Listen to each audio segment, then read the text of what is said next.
नमस्कार, मैं वरुण कुमार। आप देख रहे हैं मनी 9। 4 अप्रैल को एचडीएफसी लिमिटेड और एचडीएफसी बैंक के विलय की घोषणा हुई। इसके तुरंत बाद दोनों कंपनियों के शेयर्स में ज़बरदस्त तेज़ी देखने को मिली, लेकिन ये तेज़ी एक ही दिन में फुर हो गई। अगले ही दिन से दोनों कंपनियों के शेयर गिर रहे हैं। 4 अप्रैल से 19 अप्रैल तक का डेटा बताता है कि एचडीएफसी बैंक के शेयर करीब 19% और एचडीएफसी लिमिटेड के शेयर करीब 20% गिर चुके हैं। सवाल ये कि आखिर ये गिरावट क्यों? इस सवाल का जवाब भी आपको देंगे, लेकिन उससे पहले वक्त के पहिए को थोड़ा पीछे घुमाते हैं और इस विलय से जुड़ी कुछ खास चीज़ों पर नज़र डालते हैं। 4 अप्रैल को एचडीएफसी लिमिटेड और एचडीएफसी बैंक के विलय की घोषणा हुई। बताया गया कि विलय की ये प्रक्रिया 1.5 साल में पूरी होगी। साथ ही एचडीएफसी की हिस्सेदारी एचडीएफसी बैंक में 41% हो जाएगी।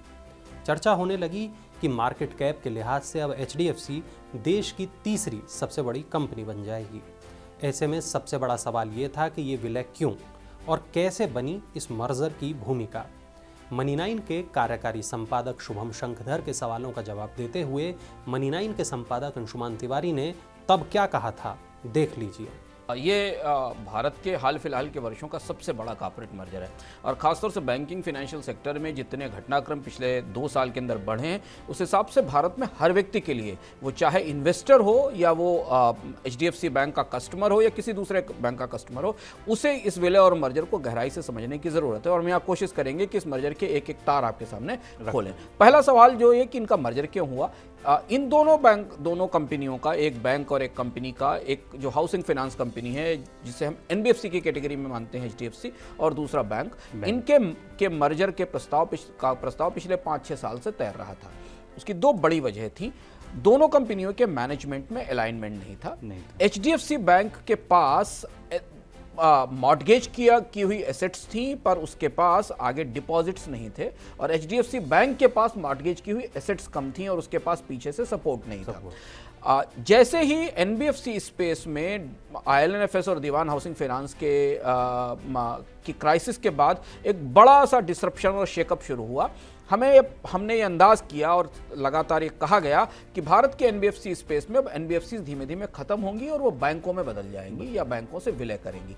तो ये उस दिशा में सबसे पहला और बड़ा मर्जर है, जहां एक एनबीएफसी, एक हाउसिंग फाइनेंस कंपनी अपने ही ग्रुप के एक दूसरे बैंक के साथ विलय कर रही है। इससे 2 चीजें, एक तो मैनेजमेंट की ओवरलैपिंग खत्म होगी, दूसरा दोनों को एक दूसरे के फाइनेंशियल से फायदा होगा, क्योंकि एचडीएफसी बैंक के पास एसेट का सोर्स कम है जो कि एचडीएफसी बैंक के पास है। उसके पास डिपॉजिट्स हैं और एचडीएफसी के पास भी कुछ एफडी डिपॉजिट्स हैं, लेकिन दोनों मिलकर एक बड़ा बेहमूथ क्रिएट करेंगी, एक बहुत बड़ी कंपनी क्रिएट करेंगी, जिसमें जो दोनों की कमजोरियां हैं या दोनों की चुनौतियां हैं उन्हें आपस में जोड़ा जा सकता है। जैसे कि आप लोन बुक देखें, एचडीएफसी बैंक की लोन बुक 12.6 लाख करोड़ रुपए की है मर्जर से पहले, और मर्जर के बाद 17.94 लाख करोड़ रुपए की हो जाएगी। और इस हिसाब से अगर आप देखें तो ये कितना बड़ा लोन मार्केट शेयर आईसीआईसीआई से लगभग दोगुना हो जाएगा, और एसबीआई से के बाद अब ये सबसे बड़ा बैंक हो जाएगा भारत में लोन बुक के हिसाब से।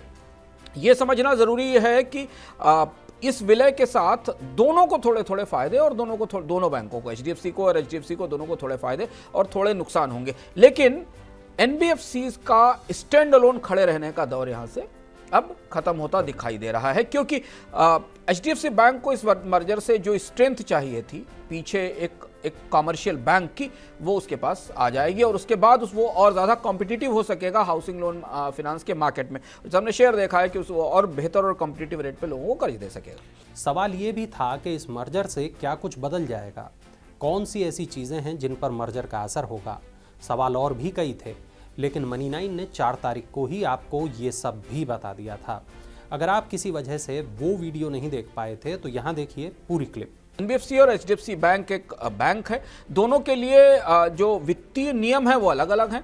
जो आंकड़े हमारे पास मैक्वारी की रिपोर्ट है जो बताती है कि जब इस मर्जर के बाद एचडीएफसी बैंक का हिस्सा हो जाएगा तो वो रिजर्व बैंक के उन प्रूडेंशियल नॉर्म के अंडर में आ जाएगा जो बैंक्स आते हैं, जिन्हें हम सीआरआर और एसएलआर रिक्वायरमेंट कहते हैं। यानी एक निर्धारित राशि बैंकों को अपनी बचत जमा की सिक्योरिटी के लिए रखनी पड़ती है सीआरआर के तौर पर, कैश रिजर्व रेशियो के तौर पर, और एक निर्धारित हिस्सा सरकार के बॉन्ड्स में डालना पड़ता है। इससे बैंक के जो मर्ज एंटिटी है इसके ऊपर शुरुआत में इंक्रीमेंटली 700 से 800 बिलियन रुपीस के आसपास का इंक्रीमेंटल दबाव बनेगा और जो उनकी यील्ड पर असर करेगा। और ये पोर्टफोलियोज जो पीएनएल पर असर करेंगे और ये चेंज जो आएगा वो एचडीएफसी को जो फायदा एनबीएफसी होने के कारण मिलता था उसमें कमी आएगी, क्योंकि ये बैंक की कैटेगरी में आएगा।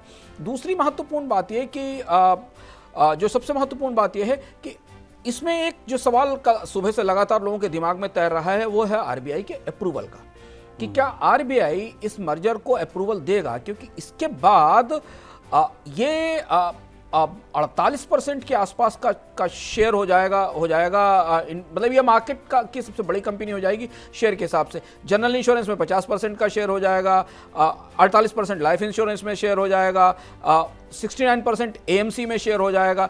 आरबीआई ने अभी हाल में ही एक्सिस बैंक को 10% मैक्स लाइफ में ना लेने की इजाज़त नहीं दी थी।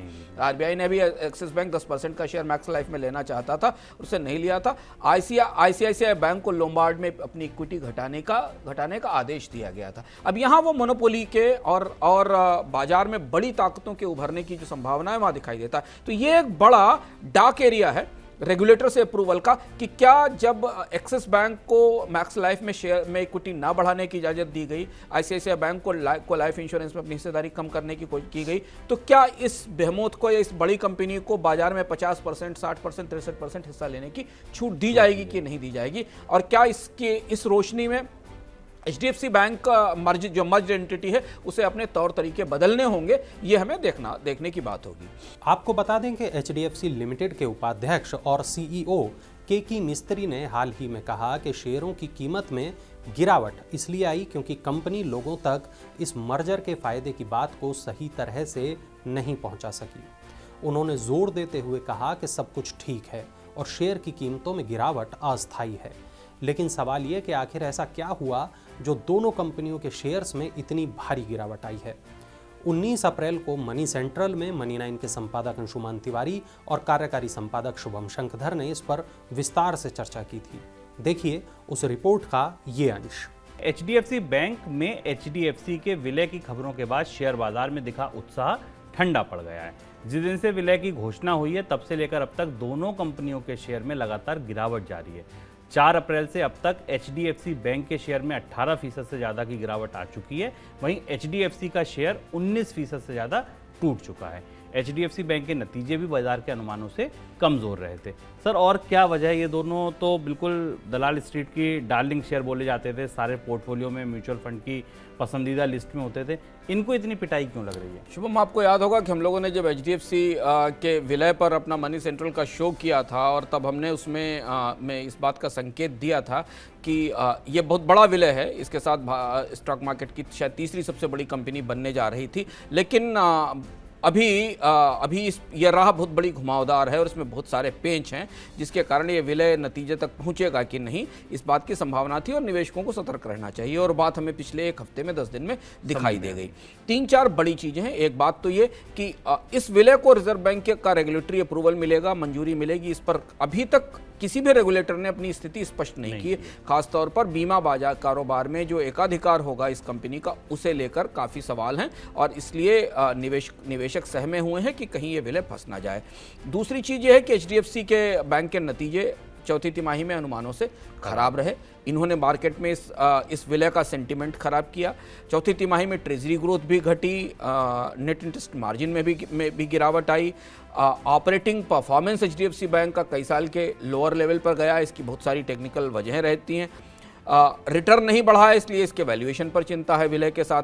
तो ऐसा लगता था जैसे एक बहुत बड़ा त्यौहार अचानक शुरू हुआ एचडीएफसी बैंक और एचडीएफसी के मर्जर के साथ, लेकिन उसके बाद जितने घटनाक्रम हुए उन्होंने एचडीएफसी बैंक और इसके मर्जर को लेकर पूरा सेंटीमेंट तोड़ दिया। पर जो सबसे बड़ी बात मीडियम टर्म में इस पूरे विलय के अगेंस्ट जाती है वो ये कि इससे जुड़े हुए रेगुलेटरी सवालों की बात है। दूसरी चीज़ ये कि जो एसएलआर और सीआरआर की शर्तें जो बैंकों पर लगाई जाती हैं, हाउसिंग फाइनेंस कंपनी के बैंक में शामिल हो जाने के बाद उसके रिटर्न पर क्या असर पड़ेगा, ये परिस्थिति स्पष्ट नहीं है और इसलिए शायद हमें लगातार बाजार में HDFC बैंक और की पिटाई दिख रही है। हालांकि इसके बाद भी अगर आप लॉन्ग टर्म निवेशक हैं तो आप इसे थोड़ा धैर्य के साथ इस फेज़ को देखें, क्योंकि जितने भी बड़े एक्सपर्ट या ग्लोबल ब्रोकरेज फर्म्स हैं वो अभी इसे होल्ड करने, खरीदने की ही सलाह दे रहे हैं। लेकिन तात्कालिक तौर पर जब तक इस विलय की अंतिम रूपरेखा सामने नहीं आ जाती, जब तक इस विलय के सारे कंटूर्स, सारी चीज़ें सामने नहीं आ जाती, जो अनिश्चितताएं हैं उसके बाद दोनों मर्ज्ड एंटिटी की बैलेंस शीट कैसी होती, इसकी तस्वीर हमें नहीं मिल जाती, रेगुलेटरी नियमों को लेकर तस्वीरें साफ नहीं हो जाती, तब तक ये शेयर डगमगाता हिलता ही रहेगा। इस बात की संभावना दिखाई दे रही है और इसीलिए बाजार में इसमें गिरावट है। बिल्कुल, आपने अभी अपनी स्क्रीन पर देखा कि भले ब्रोकरेज हाउस ने जो लक्ष्य थे, टारगेट थे, वो भले कम किए हों, लेकिन सबकी सलाह लॉन्ग टर्म में खरीदारी की बनी हुई है। अब ताज़ा खबर यह है कि HDFC बैंक ने वित्त वर्ष 2021-22 के लिए अपने शेयर धारकों को डिविडेंड की घोषणा की है। बैंक 1550% यानी प्रति शेयर 15 रुपये 50 पैसे का डिविडेंड देगा। उम्मीद है अब आपके सामने ये पूरी तस्वीर साफ हो गई होगी और आपको हर सवाल का जवाब मिल गया होगा। फिर भी अगर आपके पास कोई सवाल है तो उसे कमेंट बॉक्स में दर्ज कराएं और ऐसे ही हर सवाल का जवाब पाने के लिए देखते रहें मनी 9।